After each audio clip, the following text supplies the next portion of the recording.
What's up? We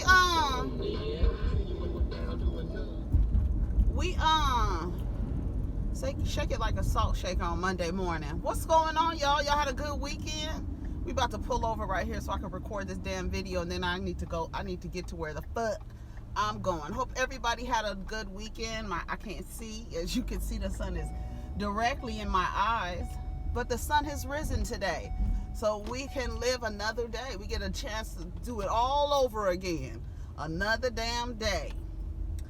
So we're gonna talk about Real Housewives of Potomac. Real Housewives, Daniva says Real Housewives of Potomac.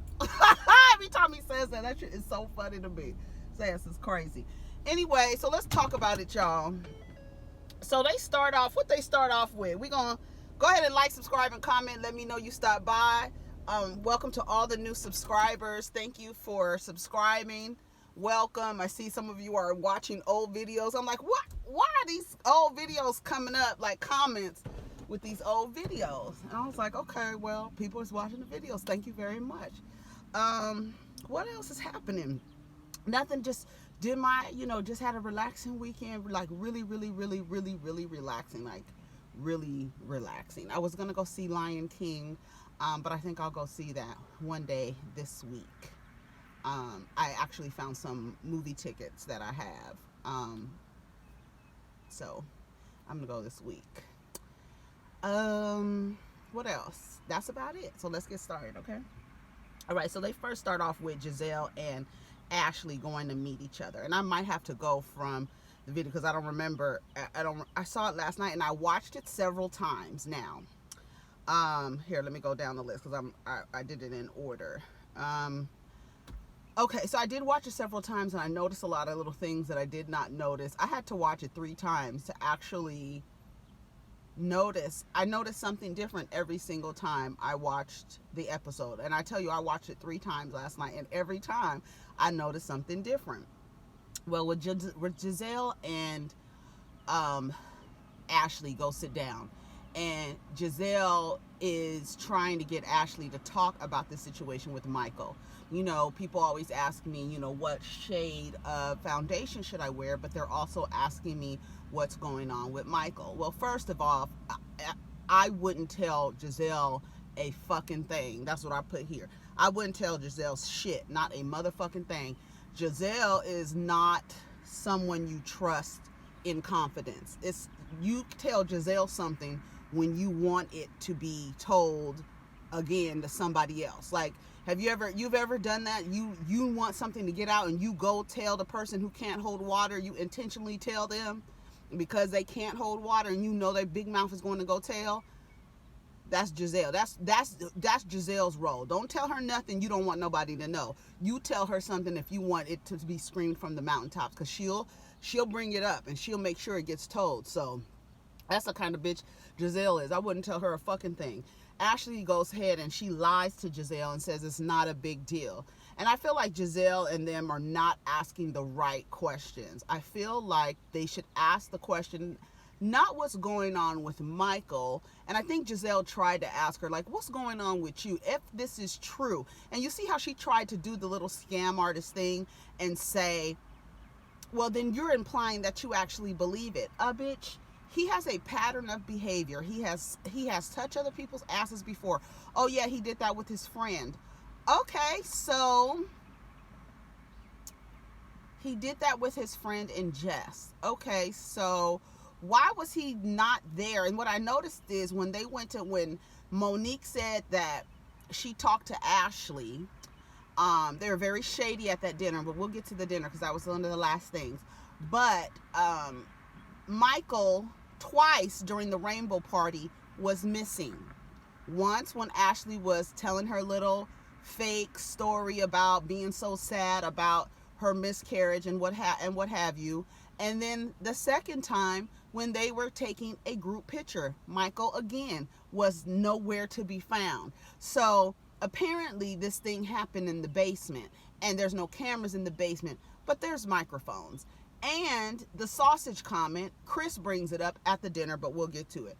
With Gizelle and Ashley, let me tell you something. Ashley is like somebody said online, either online or in the comments, that Michael has trained her on how to respond to these questions, because it's very phony, it's very fake, it's very rehearsed. It's very rehearsed. And Ashley's inability to display any kind of emotion really bothers me. I see Ashley very much as an antagonist. When she was with that therapist, sitting down with that therapist, I didn't feel, you know how it's weird, because her and Candiace have the same mother issues, right?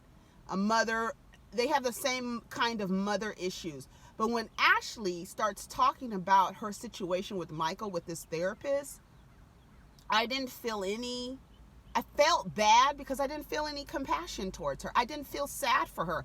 I didn't feel like, oh, Ashley. I didn't feel any of that, because she does the way how she expresses emotion, and maybe it's something that she learned growing up, but it's very fake, it's very rehearsed, it's very phony. That's why I keep calling her and her mother scam artists, imposters. I feel like, when you tell a kid, when you hear those stories about telling the kid to lie about their age so they can get some type of benefits, and it's very rehearsed, because mom or dad has practiced with them over and over again so they can lie about their age in order to get these benefits, or to get something, or get on a ride, or get inside the movies for free, something where you lie about a child's age, and the child is practiced the lie over and over and over again. I feel like that's Ashley. Like, she just is inauthentic in her expression of emotions.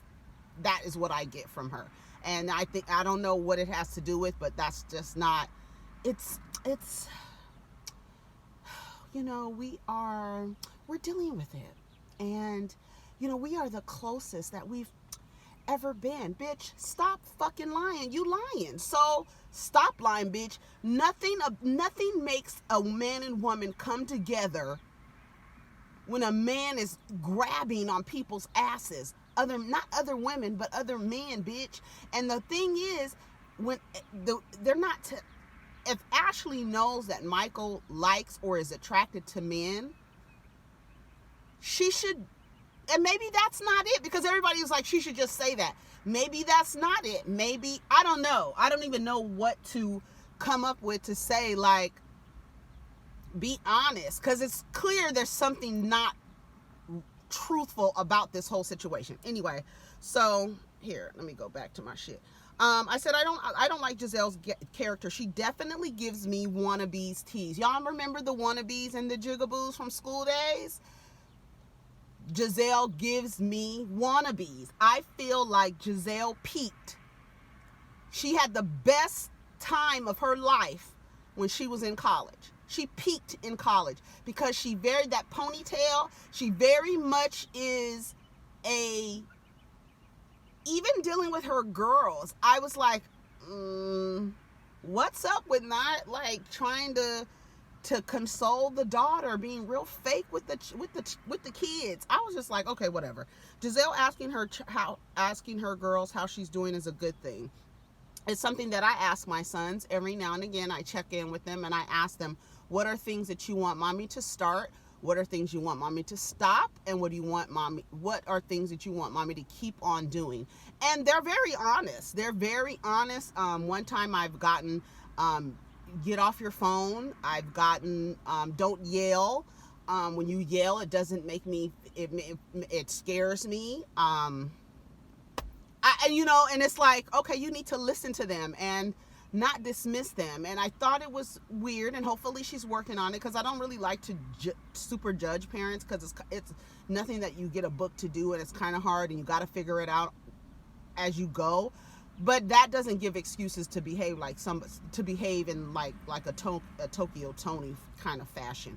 But what Gizelle is doing is, I think what she's missing is she needs to hang out with them by themselves and not in a group so much, because in a group there's always going to be one that kind of retreats and like doesn't, there's going to be one who wants attention, there's going to be one who doesn't care if they get attention, and there's going to be one who wants the attention but is not going to say anything about it, who's just going to be like, okay, well, I'm able to do it on my own, but I would like attention from my mom or my dad, but I'm not going to really say anything because I don't want to burden them because they already have 2 other kids to deal with, and my other sister requires a lot of attention. I need the attention too, but she needs it more because we don't have the same kind of personality. I'm looking at people pulling up. People that pull up in the park. It's weird. It's 7:24. So anyways, let's see. So Gizelle asking, okay, it says Ashley is lying to the therapist. I felt like she was lying to the therapist at first. I felt she wasn't being real honest, not expressing emotion. I did see her try to squeeze some tears out. But the therapist was basically, when I don't know if y'all noticed the therapist's face when she told her that Michael got in trouble for some sexual assault. She was like it was like a quick movement. Like, I don't know if I caught that, if it was the right moment, if they just clipped it to show this particular facial expression from this lady and matched it with, Ashley revealing that Michael is in trouble for sexual assault.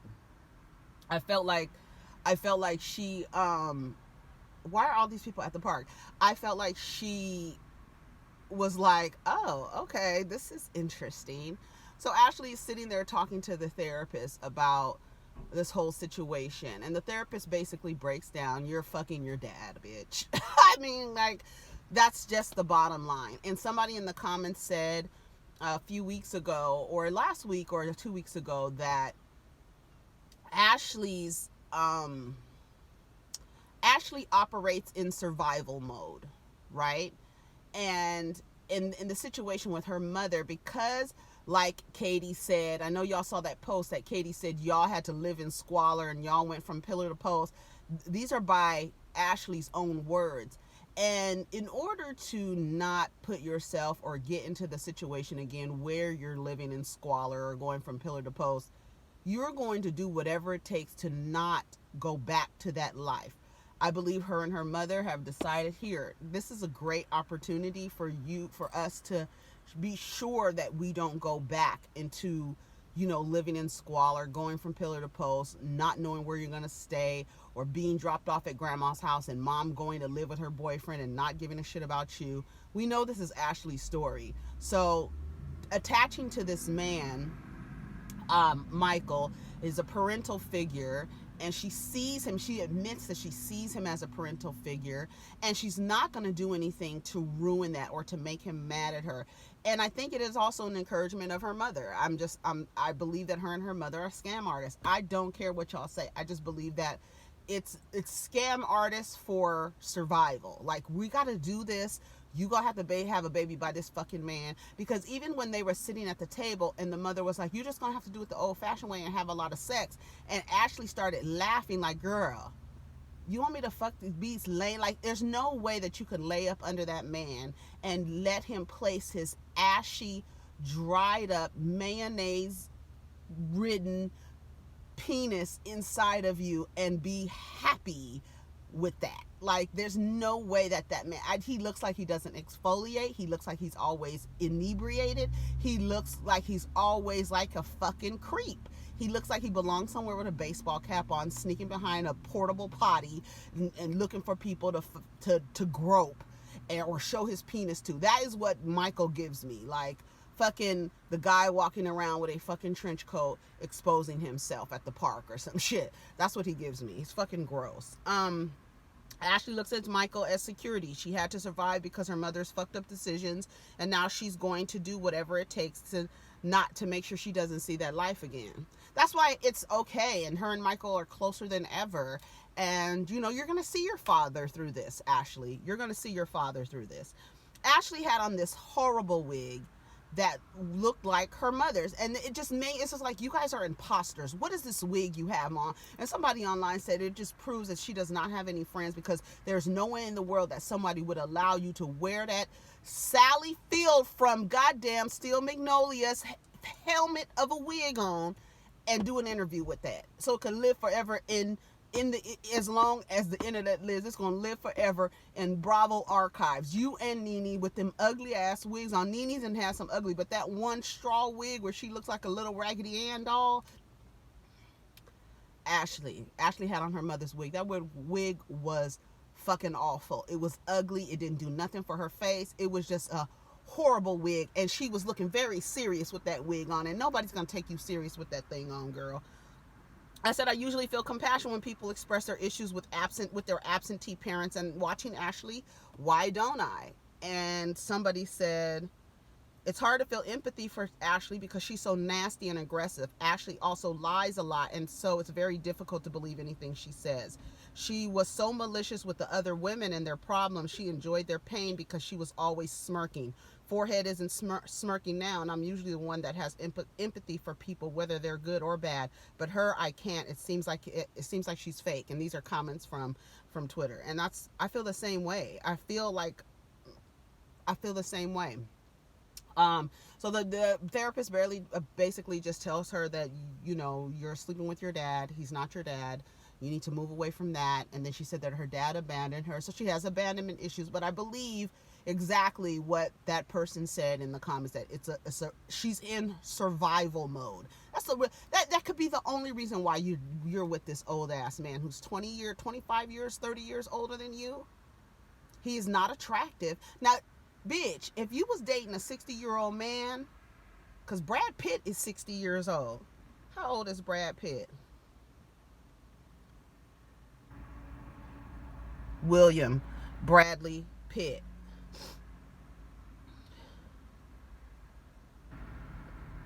How old is Brad Pitt? Let me see. Because if you was dating a motherfucker like that, then it'd be different. Oh, he's 55. But still, bitch, how old is you? 31? 30 years old? If you was dating a motherfucker like Brad Pitt, or a motherfucker like Jeff Goldblum, or even a motherfucker like Sean Connery, a old ass man with some fucking flavor and some swag and debonair and tall, dark, and this man is dry. He doesn't exfoliate. He looks like he's drunk, and he's a creep. And this is what you're doing in survival mode, so that you can make sure that you don't go back to drinking tap water with ice in it. No, we're not doing that. That's Ashley.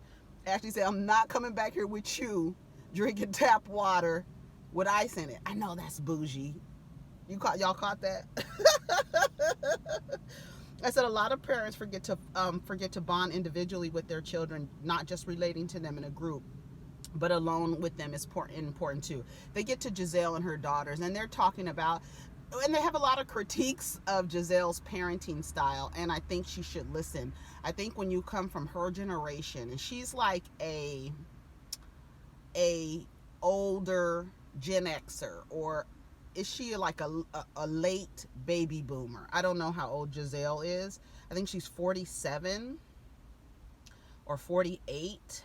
And so that would put her at like a late or a very early baby boomer. I mean, very early Gen Xer. Like her parents were baby boomers. Let's see. What is her name? Gizelle Bryant. I don't know her age. But yeah, I think she's like 47, 48. She's 48 years old. Yeah, so that puts her as, she's an older Gen Xer. And so those older Gen Xers, what I've noticed is they tend to still abide by how their parents raised them. They think that they turned out okay, so they continue to parent their children the way their parents parent them. And oftentimes those parents didn't have the tools in order to raise their kids effectively from an emotional level. And then she's also a Virgo, and I don't know, we just don't tend to be. It's funny because I feel like we're a very nurturing sign, but we're also very like, okay, well, don't touch me, get away from me, like very much that. And I feel she doesn't look to have an emotional connection with her daughters. And I didn't see her. Did she hug them at any time? Did she show them any affection? And you always have to think about, like, why doesn't she emote this way towards her daughter? Like when her daughter was crying, not crying, but like expressing like well, she says, I don't have to worry about you. And she says, well, you should. Now, that's a child telling their mother, you should worry about me. Just because I am independent does not mean that you shouldn't have to worry about me. And I think it was kind of fucked up for her to say that to her daughter. It's like, I don't worry about you because you're able to basically, you're raising yourself, so you're good. I don't have to worry about you. No, Gizelle, I think Gizelle can do better. Like I said, I don't like to be really, really hard on parents like seem to be trying. Like Tokyo Tony, I'm hard on her. I'm hard on parents like that. Candiace's mother, I'm hard on parents like that. But like I can see she wants to try to get closer to them. So she can do better. She can definitely do better. When the girl was like, she was like, you're my rock star daughter. She was like, what does that mean? Like, girl, what the fuck are you talking about? Don't try to pacify me. If I'm smart enough to basically raise myself, don't talk to me like I'm this child that completely does not understand that you're trying to pacify me with these, you're my rock star daughter. She was like, what does that mean? Girl, I'm telling you right here, you need to be worried about me. She kept her arms folded, Gizelle did, and she was like, oh, Angel, you're the most important thing. She didn't gesture to touch her. She didn't even gesture just to put her hand on her to transfer the energy. What she was saying did not match her physical representation. So you sounded all sincere. Well, it didn't sound sincere to me. It was very, very phony to me. But she didn't sound like, sometimes you should, is what the daughter said, worry about me. She keeps saying she doesn't have to worry about her, like you're just allowing her to raise herself. Gizelle can do better. So I wonder who Ashley's going to get to play her dad. She went to her mom's house. I don't know what her mom had in the oven. I don't know what her mom cooked. All I saw was like some broccoli over rice. No, I saw some broccoli. Wait a minute. I took a picture of it. I saw some broccoli. I saw some rice. I don't know if those were tomatoes over the rice or carrots over the rice. I'm not sure, but I don't know if this was fish. I don't know if it was potatoes and fish. I don't know if it was potatoes with chicken or turkey wings.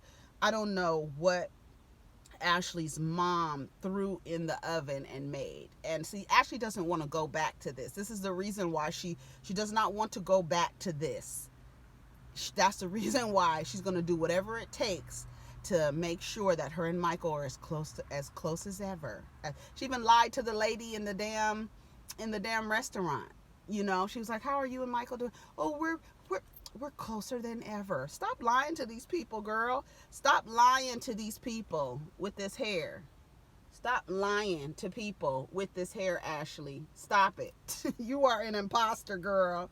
And here's Gizelle with her fake expression of concern to her daughter. Oh, Angel, you are the most important thing. You're lying. But Ashley goes and visits her mother, and they're sitting there, and like I said, I watched it several times. One thing I noticed is that Ashley's mother is very adamant on giving her a grandbaby.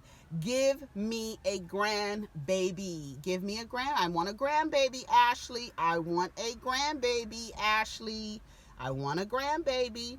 Ashley's sitting there talking about her dad, and then her mother, which I found was odd, her mother is lying about the father situation.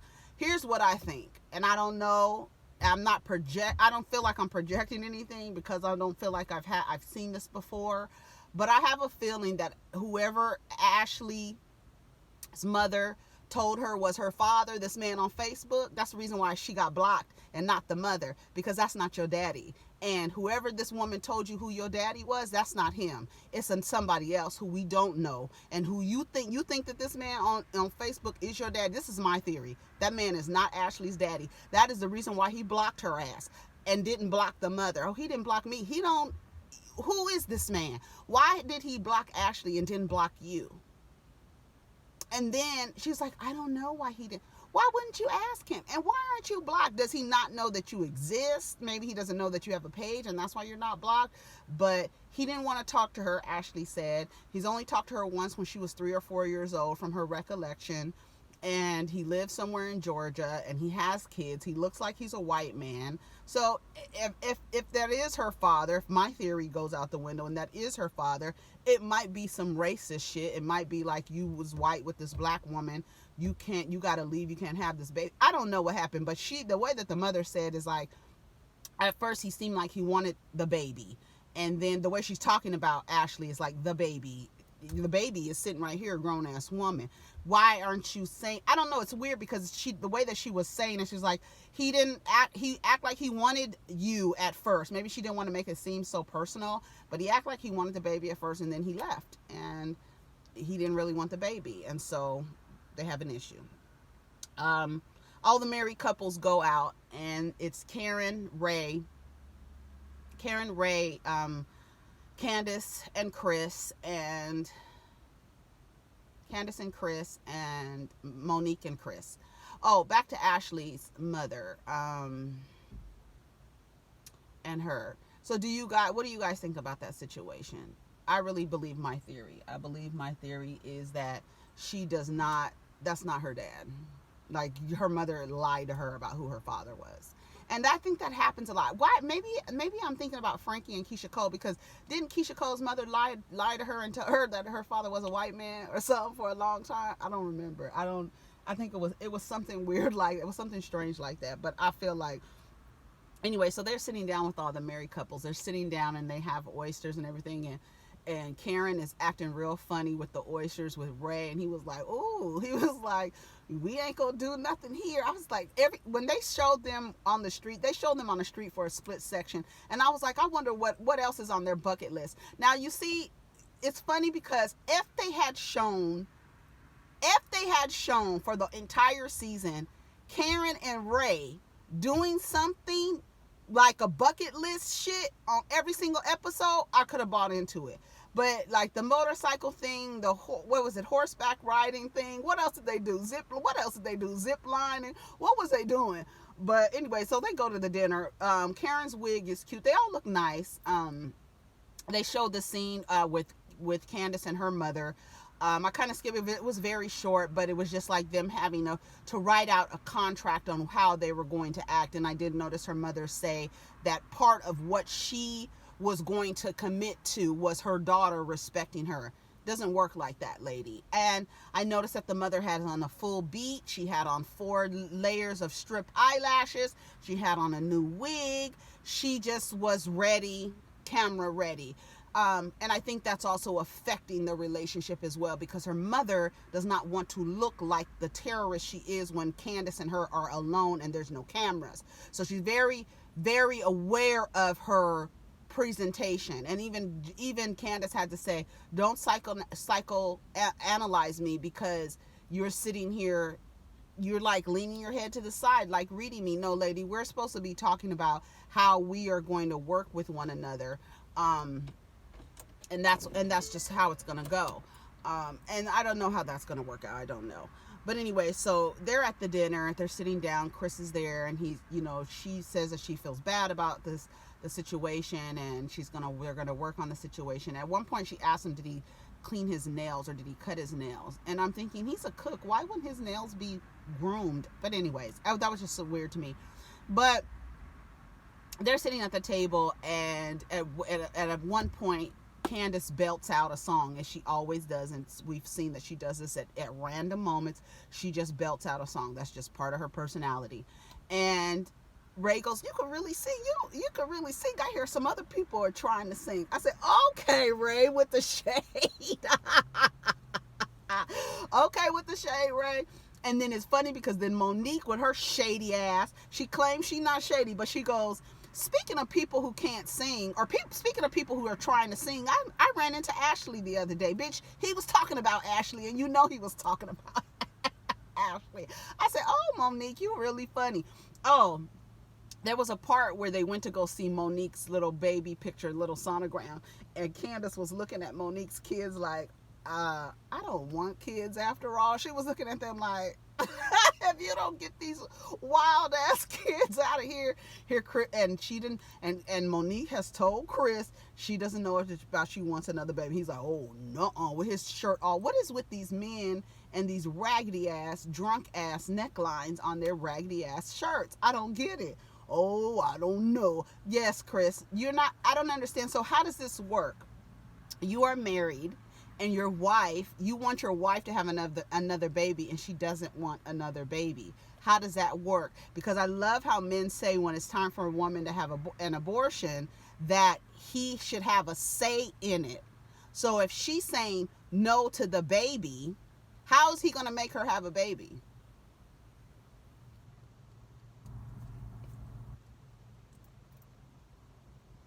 Somebody help me out, because I don't know. I don't know. How's he going to make her? If she says, I don't want to have a baby, and he wants another baby, what say you? How does that work? Anyway, so they talking about there has to be an eyewitness to what Michael did. And she's like, she saw Ashley, and Ashley told her and Michael are together. They're stronger than ever. They're going to go through with the baby, I think she said. And she was like, how's that? And even Candiace was like, how's that going to happen? He's going to jail.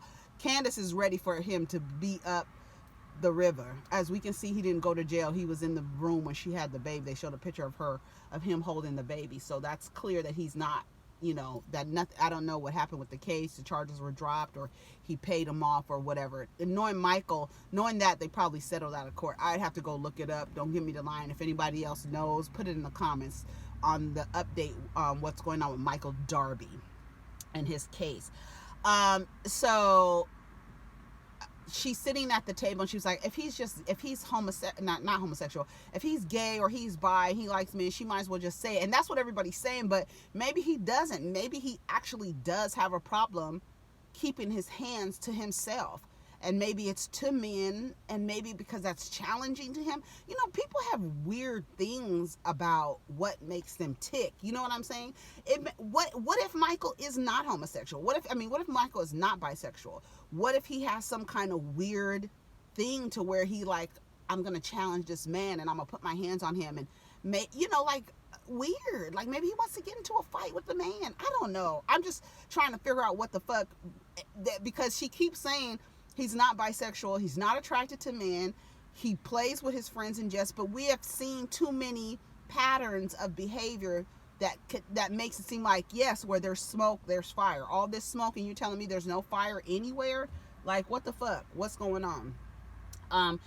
If you notice, Karen at the dinner was very, very quiet. She did not put in her 2 cents. She did not say anything. It was Monique and Candiace doing all the talking, sisters. And I don't know if you noticed when they were at the sonogram, looking at the baby picture, and Candiace said something to Karen, like referring to her like a mom.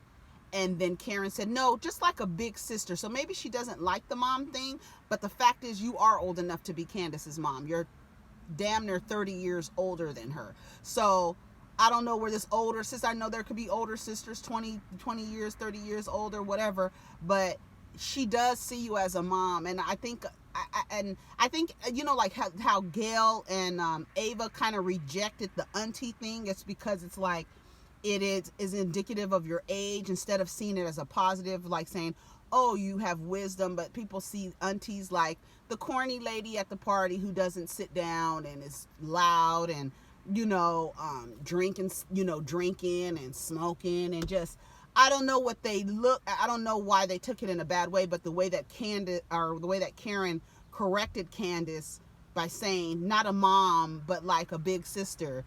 You're not a big sister to these 2 young girls. You can be their mother. Both of those women, you can be their mother. How old is Karen Huger? Karen Huger's age. Let's see real quick. Karen Huger, 56. Okay, I said she was 60. How old is Candiace? Candiace Dillard, is that her name? How old is she? Age 32. So she's old enough to be your mother. Like, not big sister. A 20-year difference is not 54. Not 32 and 56. What is that? That's a little bit older than, that's 23 years older than her. 23 years. 24 years older than her. And she's 32. Yeah. So, lady, she's old enough to be she's young enough to be your daughter. So I did catch that. I was like, oh, why she correct her like that? Okay, maybe she don't want to be the mama. But anyway, so I did notice that Karen was not saying anything at dinner. It was mostly Monique and Candiace. So we're going to see how that's going to work out. And we're going to see next week they do all go somewhere again. And Ashley is still sitting there lying, trying to squeeze tears out. She's just so phony. And it's just like her emotions are so phony to me. I just don't see it. I said, see, where the women are fucking up, they need to ask Ashley, if this is true, how does it make you feel? I said, Gizelle fails Virgos all the time. Ask the right questions, slowpoke. Gizelle, oh, you're the most important angel, and made absolutely no gesture to match the consolation in her voice. Gizelle is phony. What did Ashley's mother cook? Why did he block Ashley but didn't block her mother? Something's not right. And then I put, and watching it again. So twice at the rainbow party, they had to look for Michael. He wasn't there when Ashley was fake crying on the mic, and he wasn't there when they were taking the picture. Where was Michael, girl? Where was he? Anyways, y'all, that's my time. Thank you for coming by and sharing your time with me. Get down in the comments, and we'll talk more about it. Take care of each other. Protect your energy. Peace.